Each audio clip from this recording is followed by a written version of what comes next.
Hi guys, व्यक्ति कहानियों में एक बार फिर से आप सभी का वेलकम करती हूँ। आज मैं फिर से अपनी नई कहानी किस्मत लेकर आई हूँ। ये एक ऐसी लड़की की कहानी है जो अपनी किस्मत पर बहुत भरोसा किया करती थी कि हमें वही हासिल होगा जो हमारी किस्मत में होगा। गाइस, अगर आपने अभी तक हमारे चैनल को सब्सक्राइब नहीं किया है तो प्लीज़ मेरे चैनल को सब्सक्राइब कर लें। नोटिफिकेशन के लिए बेल आइकन को प्रेस कर लें ताकि आगे आने वाली कहानी का नोटिफिकेशन सबसे पहले आपको मिल सके। फूल अपनी माँ के साथ बहुत ही गरीबी की ज़िंदगी गुजार रही थी। बाप तो उसके पैदा होते ही पहले ही इंतकाल कर चुके थे। उसकी माँ फूल बेचने का काम किया करती थी और फूल देखने में भला ही खूबसूरत थी। बचपन में फूल अपनी माँ के साथ फूल बेचने जाया करती थी, पर जैसे जैसे वो बड़ी होने लगी उस पर लोग अपनी गंदी निगाह डालने लगे थे। माँ ने उसे अपने साथ ले जाना बंद कर दिया था और उसके मुंह पर कालिक लगा के रखा करती थी ताकि उस पर किसी की निगाह ना पड़े, क्योंकि जब वो फूल को बेचने जाती तो वो फूल अपनी झोपड़ी में अकेली ही रहती थी और झोपड़ी में कोई ऐसा दरवाज़ा भी ना था जिसे फूल बंद कर ले। फिर जैसे जैसे फूल बड़ी हो रही थी उसकी माँ की परेशानी बढ़ रही थी कि ऐसे अपनी बेटी को किस तरह से वो बचाए।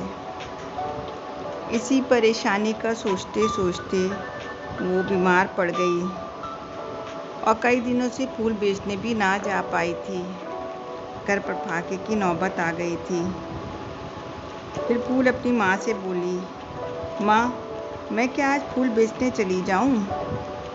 तो माँ ने उसकी तरफ देखा था, क्योंकि माँ भी बहुत मजबूर पड़ गई थी, क्योंकि वो कई दिनों से बिस्तर से भी नहीं उठ पा रही थी। फूल भी 2 दिन से भूखी थी। उन्होंने उसके मुंह पर कालिक लगाने को कहा और कहा, किसी से कुछ बोलना की ज़रूरत नहीं है, फूल बेचना और चुपचाप सीधे घर चली आना और कालिक को मुंह से बिल्कुल भी मत हटाना। फूल ने बिल्कुल वैसा ही किया जैसा कि उसकी माँ ने कहा था। फूल बेचकर वो शाम को खाने का सामान और माँ की दवा लेकर जब घर लौटी तो माँ ने सुख की सांस ली। कहा, बेटा, जब तक तू ना आई थी मेरी तो सांस ही रुकी पड़ी थी। बेटा, मैं ये भी सोचती हूँ कि मेरे बाद तुम्हारा क्या होगा। हमारा तो कोई है भी नहीं और मैं क्या करूँ, क्योंकि गरीबी में तो सारे रिश्ते नाते भी ख़त्म हो जाते हैं। अगर तुम्हारे अब्बा ज़िंदा होते तो ये नौबत तो ना आती। फूल ने कहा, माँ, तुम ये सब क्यों सोचती हो? जो किस्मत में होता है वो ही मिलता है। वो कहकर उसने 2 बन जो लेकर आई थी, एक माँ को दिया और दूसरा खुद खाने के लिए मुंह में रख लिया था। बहुत तेज़ भूख लगी है, कहकर उसने वो बन खाने लगी थी। उसकी माँ 2 दिन बाद बोली, बेटा, आज मैं भूल जाऊंगी फूल बेचने। पर जब वो बिस्तर से उठी तो उन्हें चक्कर आ गया था। फूल बोली, अरे माँ, तुम आराम करो, कमज़ोरी दूर हो जाए तब तुम जाना।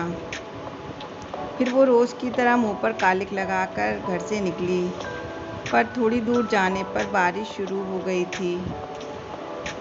जल्दी से वो फूल बेचने के लिए अपनी जगह पहुंचना चाह रही थी, पर बारिश की वजह से उसका मुंह बिल्कुल धुल गया था और कालिक उतरकर साफ सुथरा सा चेहरा निकल आया था। तभी उधर से 4 लड़के उसी की तरफ से गुजर रहे थे। तभी एक बोला, अरे अरे, वो देखो, चांद ज़मीन पर आ रहा है। फिर तीनों उसी की तरफ देखने लगे थे। सभी बोले, क्या ये कोई नई फूल बेचने वाली आई है? सही कहा, ये तो बिल्कुल चांद है जो ज़मीन पर आ गया है, कहकर चारों ने उसकी तरफ घेरा बना लिया और उसे परेशान करने लगे थे।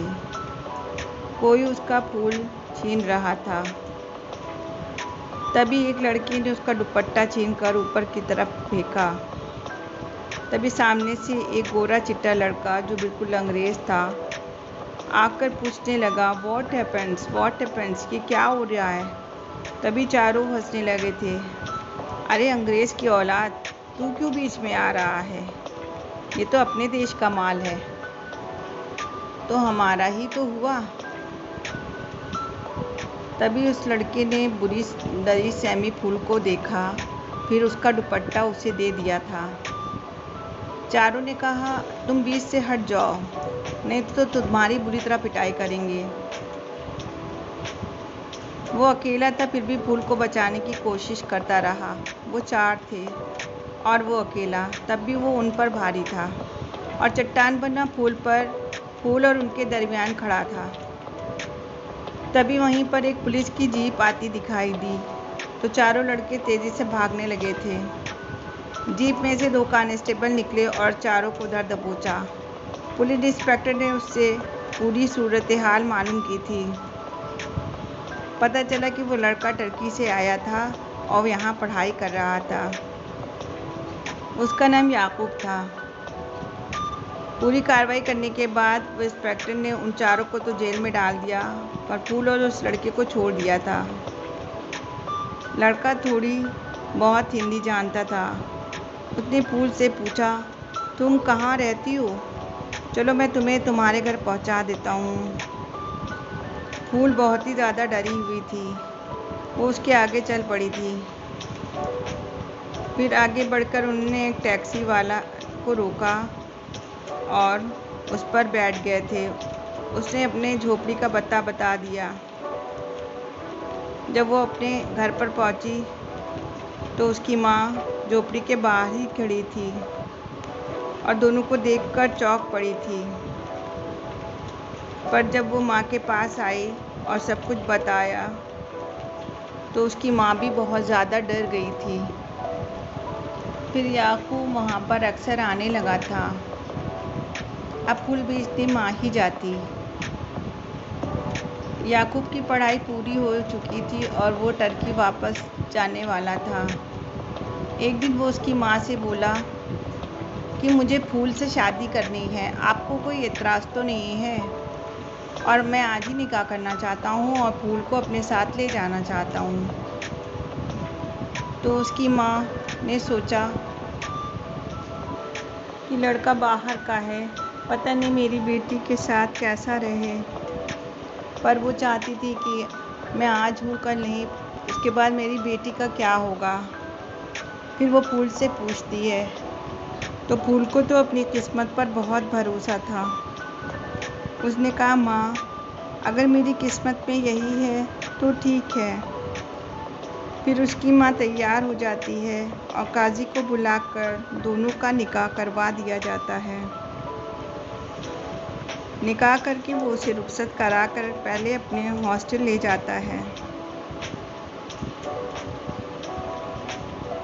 फूल को अपनी किस्मत पर बहुत भरोसा था और उसी ने इस फैसले को मंजूर कर लिया था कि ज़रूर इसमें अल्लाह की मसलियत है।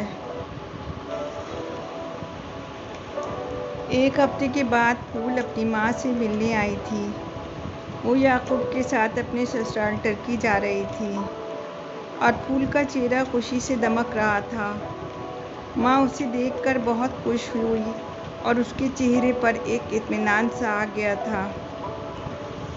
आज उसने भी ये मान लिया था कि किस्मत का लिखा ही होता है और अगर किस्मत में अच्छा लिखा है तो वो कहीं भी हासिल हो सकता है और ज़रूरी नहीं है कि उसके लिए महल ज़रूरी हो।